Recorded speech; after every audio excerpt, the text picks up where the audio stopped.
What's up, all you tool peeps? Thanks for stopping back into the channel today, right here with the Rust Belt Mechanic. So today we're going to be looking into the right angle die grinder battle between Milwaukee and Snap-on. I know in the automotive industry, these are the top two contenders when it comes to battery powered tools. Now, if you have been watching the channel for some time, you know that before I have done a review between the Milwaukee right angle brushless die grinder and the Snap-on polisher prep tool that most technicians were using as a grinding tool. Well, Snap-on has actually come out with a tool that is here to match the right angle die grinder. This is their new CGRR861 AGM right angle die grinder from Snap-on. So today we're going to be putting these things through the test, giving you guys my impressions on using this one over the last 7 months, and giving you guys my new impressions on whether it compares to the new Snap-on right angle die grinder or whether one of them just falls short.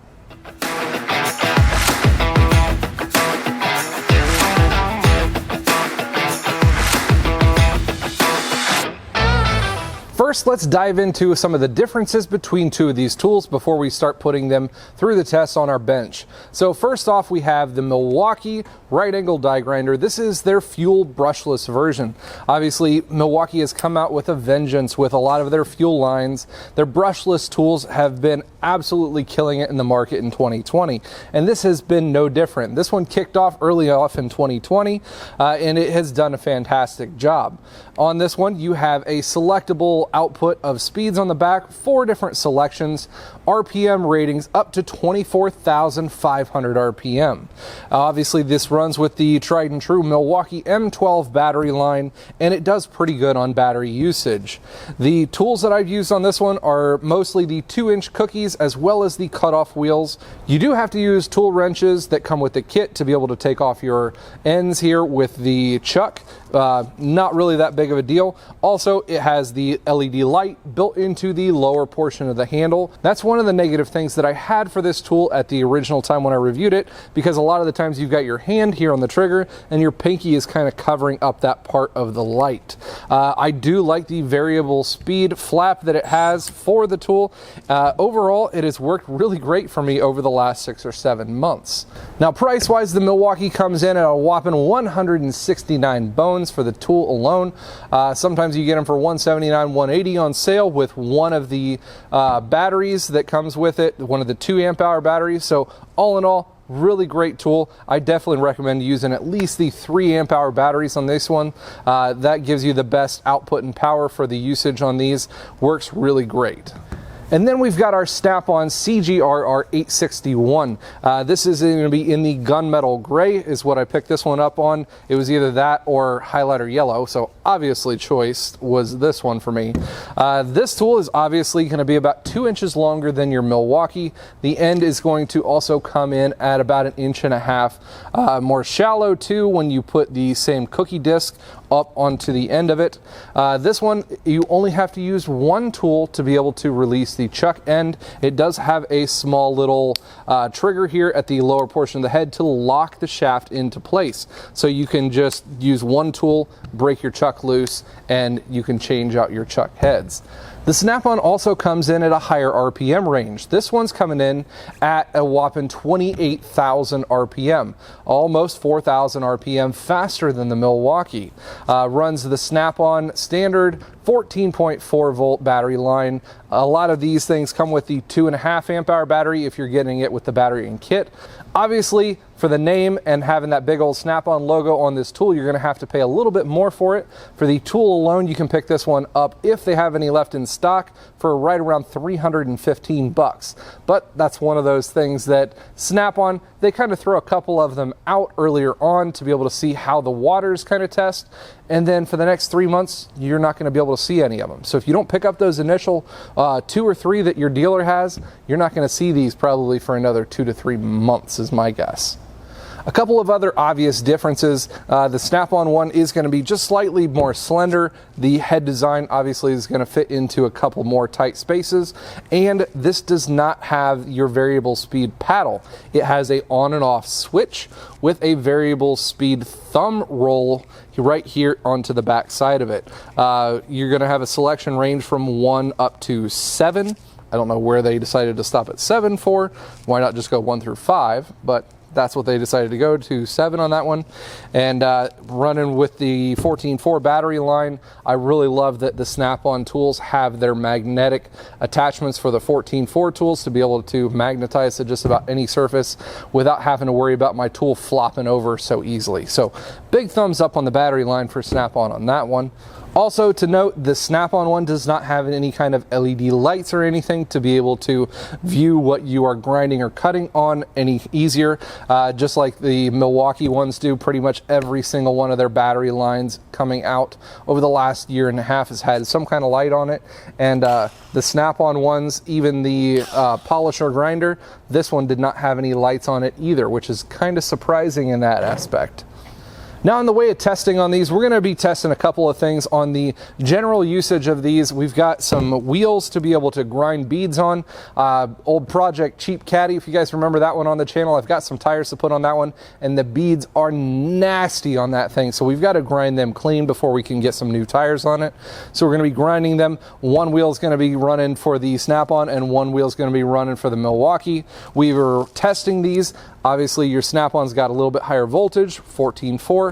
Milwaukee's got their M12 line, but the Milwaukee, I'm going to be running a 3 amp hour, the XC 3.0 battery, and the Snap-on, I do have their newer 2.5 amp hour. You can see how the sticker here on the bottom is running horizontal across there. So I'm running the 2.5 amp hour battery on the Snap-on one. So first, let's hop over to these wheels, grind them down, see how these things just work in regular operation, see if they kind of go through any kind of thermal cutout mode or anything like that.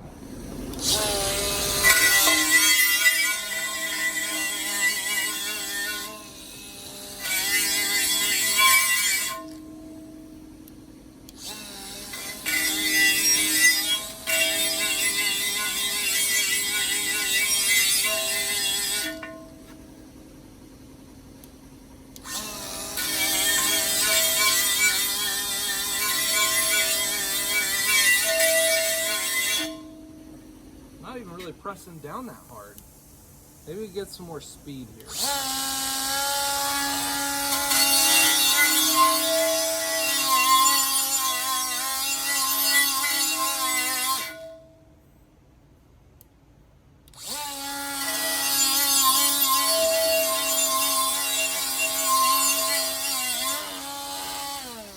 Let's try the top.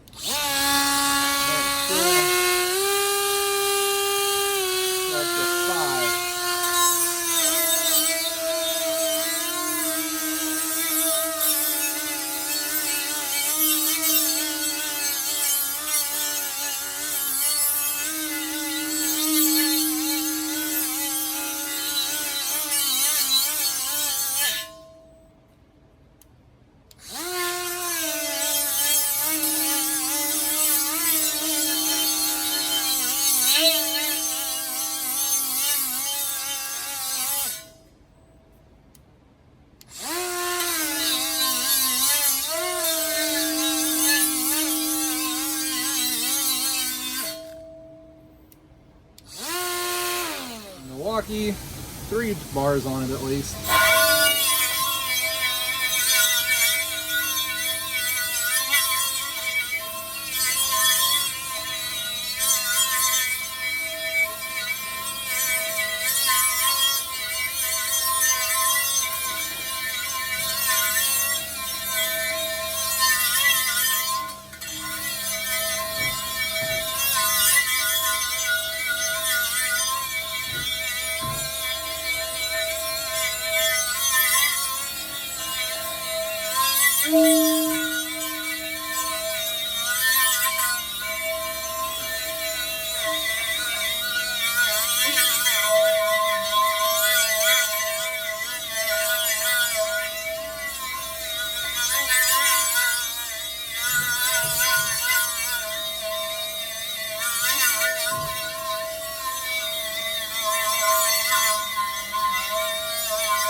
Able to go one whole round through.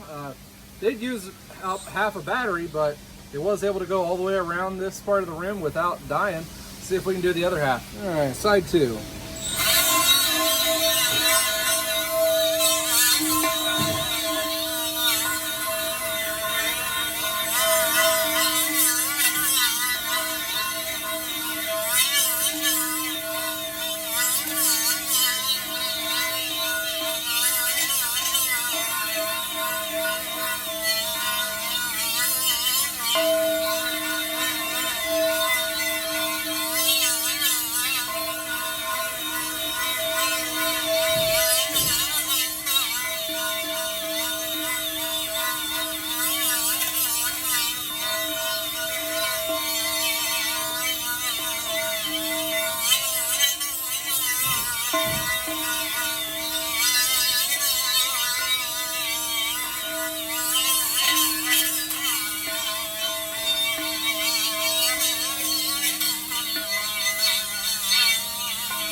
about that all the way around on the thing. Still got some battery left. We were going on speed 4 on that one as well. So pretty matched up, and I'd say that the Milwaukee one killed it. Wow. As you guys can see there, it's pretty impressive for the Milwaukee, and I was actually super disappointed with the Snap-on one. I actually called my representative right after that, sent him the video clip and said, hey, have you seen any other guys that have seen these things go into thermal limiting, if they've been shutting themselves off so easily? He has not heard any kind of those situations, but I put that through on Instagram asking a couple of other guys the same exact question, and I actually got the same exact response. The guys were kind of disappointed in how easily these things shut off. Also, the fact that you don't have any kind of a paddle or a quick kind of trigger switch on this one to be able to quickly let go, shut the tool off. You actually have to physically switch it off, let it RPM down, and then switch it back on before the thermal limiting will allow it to kick back into running mode. Whereas if you were to run the Milwaukee into the thermal cutoff, all you have to do is let off the trigger for half a second and click back right onto it, and it gets back to going. One other thing that I really want to note is I have had this Milwaukee tool for going on, I want to say 6 or 7 months now. Now, one of the issues that I did have with this one, know that I have not sent this tool in to be rebuilt or anything like that. This is still the original tool that I did the original review with. I was having some issues with this thing cutting off thermal wise when I was using it. It would work great for like the first 3 to 4 minutes worth of work, but after that it would start cutting out more and more and more, and a lot easier. Well, come to find out that a lot of these little heat fins inside of here and a lot of the vents on the front side of the motor, those things are very, very vital to the cooling of the motor in this thing. So you really need to make sure your little screens on the back are cleaned out. Make sure you take some shop air, clean out the inside of this thing, especially if you're grinding on a lot of stuff that's throwing a lot of dust particles up into the air. Now, that's not going to be the issue with the Snap-on one, because this is literally the first week of testing that I've had in on this one, and there's absolutely nothing in on the front fan clips of the Snap-on one at all to be able to clog it up from not getting any airflow into the motor section. So kind of disappointed on that test with the Snap-on one. Also, I wanted to point out that in that video, I did not run the Snap-on at the full RPM range, hoping that that would match the RPM range of what the Milwaukee one was doing, just to generalize that motor usage. Also, after I did that test, I went through and I turned it all the way up to 7, and I was pretty much getting the same results over and over again, so I didn't want to waste your time with shooting more nonsense footage. So now what are we going to do next? We've got another bench set up over here with some rusty rotors, and we want to be able to test our battery usage and battery life for these. That's another one of those major questions that I get asked all the time, is how long do these tools actually last on their batteries? These things as grinders, obviously they're getting worked on all day long. If they're eating through batteries, I can't afford to have 5 or 6 batteries lined up on chargers all the time. Well, if you're in that situation, you should obviously be going to air, but we're going to be testing to see how long that these are going to last themselves just on one single fully charged battery. Again, we're going to be testing the Milwaukee one with the XC 3.0 and the Snap-on 14.4 with the 2.5 amp hour battery. So let's get these things chucked up over here on the bench. Now, both of our tools that we have here, they have fully charged batteries, and you can see with our indicators, the Milwaukee one is showing the full 4 bars across there. And then the Snap-on one here on the left-hand side of the tool, when you click it on, you can see we have the green indicator for a fully charged battery on that one. So I've got my stopwatch set up right here on my phone here for the portion of doing this test, and what I'm going to be doing is kind of just doing a nice even grind onto these rotors. I know that's not something that's obviously, you know, done every day, but on these hubs and hats that very well could be. But we're going to be running each one of these through until the battery gives out. I'm not going to be putting any kind of massive loads and pushing onto these things, and I'm just going to be running these things at the top RPM for this. I'm not going to be pushing out with a second hand or anything. I'm going to put an even load across both of these tools, and we're just going to go across the surfaces evenly across a couple of rotors to be able to see where we are and how long these batteries last. So without further ado, let's start with our Milwaukee.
pause it because I have no more disc here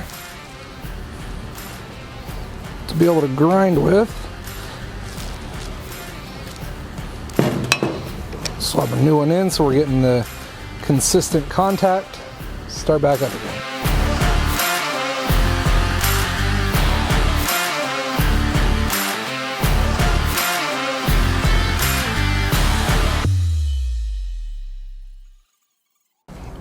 And we hit the end. Nope. That is it. So we are at 11 minutes and 17 seconds of use with the 3.0 battery from the M12 lineup.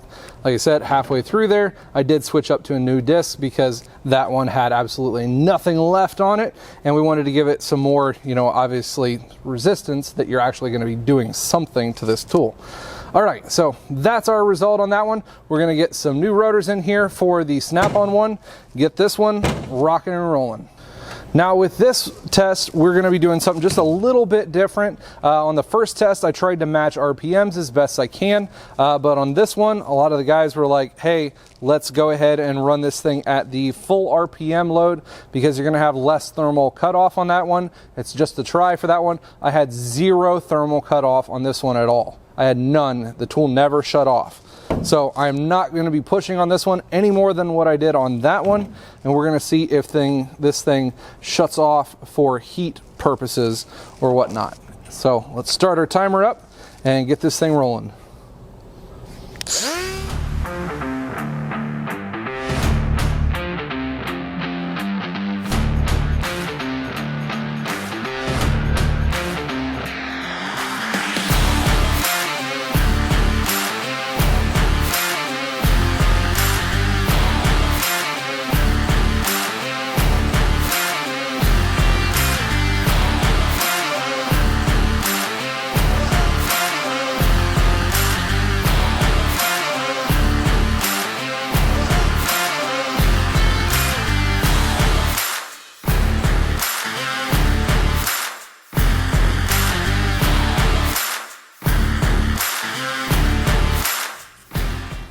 And we cut off.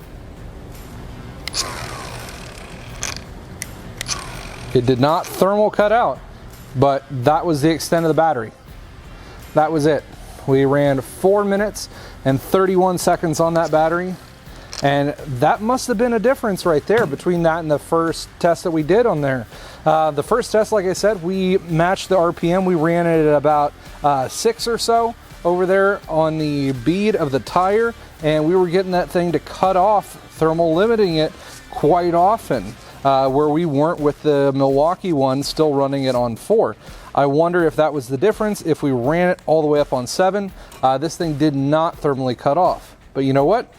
Good thing I still have another one of these 2.5 amp hour batteries, so I'm gonna let this one cool off for about 5 minutes or so and let this thing cool down, and then I want to really run this thing and see how much time that we get on this one on, like, say 5.5, 6, and if it cuts off thermally again.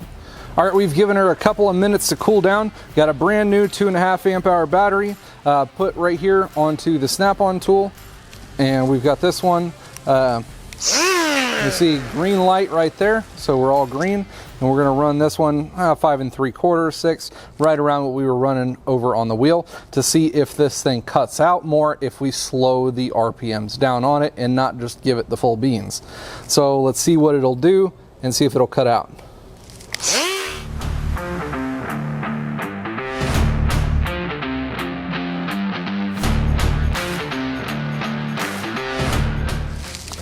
We got our first thermal cut off. Yeah, we still got a green battery on it, but we cut off thermally right there at 57 seconds. Start it up again.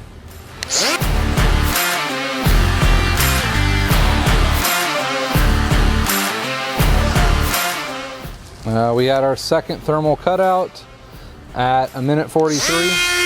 We still are running a green battery on it. It's still running good. The disc is eating up a little bit, but we've thermally cut out twice now. I think I'm going to cut that test short there because we've kind of found out what kind of the issue is on this. Now, if you're going to be resisting the voltage and amperage going from the battery to the motor, there's got to be a lot more heat buildup somewhere at some kind of a resistor point with the roller or the switch somewhere along in those lines that's causing it to be able to cut out a lot easier thermally. I'm not pushing any harder on these rotors than I was with the Milwaukee or than I was when I was running at a higher RPM. So we're not changing anything there. We're running the same exact roll-lock discs that we had before on those. So it looks like it's just, if you run these things down on a lower RPM, it looks like they're just going to be able to cut out a whole lot easier than if you just run them full bore. So running them full bore, that's going to be the least likeliness for these things to cut out. Another thing that I would really have to point out is after doing these two tests, I wanted to point out that the Snap-on head and up here upwards of the higher middle point of the tool, it seems much warmer than what the Milwaukee is doing. I'm not sure if that's the fact that this runs some kind of a gearing reduction, or obviously your motor's in this section, so you have to change the direction, and this is going to be some kind of a gear that changes direction on this one, whereas the Milwaukee one, the motor is straight fixed into the main shaft. There is no kind of angle, direction, no kind of gearing to that one. So I'd have to say with that point of fact, it's going to be a lot hotter up here at the tip of the Snap-on one after being used for 5 to 10 minutes or so. That's just one of those different points to the tools, I guess. Now I'm going to leave the opinions up to you guys in the comments below. If you guys have any opinions and if you guys have used these tools in any other situations, please leave those in the comments below. I wanted to be able to use these just in the grinding format. I think maybe later we might get into doing some cutting and everything with these, but I wanted to give my initial impressions on the Snap-on tool compared to the Milwaukee one, because so many people have been inundating me with questions on the differences and how well these two are working. So personally, at this point, Milwaukee is still taking the cake. Yes, they are a little bit lower on RPMs, but when it comes to the reliability, this thing working over time, able to go between the different settings and not thermally cut itself out. I've definitely tested this one on all the different levels. It does not matter which level I run this one on. It does not cut out like that Snap-on one did if you roll it back a ways in the RPMs. I don't know if it's something that because of heat it's shutting itself off, or if it's because of some kind of resistive over amperage working on with the head and the motor. I'm not sure on that one. If I find that one out, I will definitely be sure to put that one either in the comments below as I figure it out, or I will put it over on Instagram, which reminds me, if you guys are not following me over on Instagram, you're missing out. I put updates like this all the time over on my Instagram account, and you guys really need to check in on that one. I put almost daily updates for these tool updates, new cool tools, new updates on the vehicles and the builds. It's a great time. It's something that's quick and easy to get along, easy to follow for the channel, so make sure you guys go and check that one out as well. With that being said, where are you guys putting your money? Are you going to stick with the old tried and true Milwaukee brushless right ankle, or are you going to go with the new big brute faster Snap-on right angle grinder? Let's hear those answers down in the comments below. Let's get the conversation going on these tools, and if you guys want to see different changes to these tools, let's see those as well. Personally, I think if you want to bring the Snap-on up to where the Milwaukee one is at right now, it really needs to have a variable speed trigger. The switch on the back with the little roller, that's great for some situations where guys are just going through batteries all day long and you don't have to hold the little trigger. I know for me personally, if I'm just doing rims, it's off and on a lot of the times. Gasket material, that would definitely go for the Milwaukees. This one is for grinding in long spurts, but obviously you guys could see if you're grinding in long spurts, you got to be going at the higher RPM, which is also going to take your time of use with each battery down drastically. So I think they need to bring up their usage with the different resistors, or something that doesn't allow these to cut out thermally as much if you're running them at lower RPMs, and you definitely need some kind of a trigger or some kind of a button to be able to change your variable speed rather than just having the roller personally. I want to thank you guys for tuning in tonight. We've got a lot more great stuff coming down the pipeline here in the channel. We've got some funny skits coming up here with me, with McBake, with Captain Ron. I know you guys have been missing them on the channel, so we're going to get them involved in something fun. The side-by-side build, we've got some great stuff coming up on that one. We also have the huge Cole Motors Truck Fest going on in Van Wert, Ohio on the 12th coming up the very next weekend. So we're just a couple of quick weeks out from that one. If you guys wanted to come out and check things out with me, Truckmaster's going to be there. I'll have the truck there. I'll have the side-by-side there. It's going to be a great time. Come check it out. Well, I appreciate everyone tuning in today. And as always, you guys stay awesome.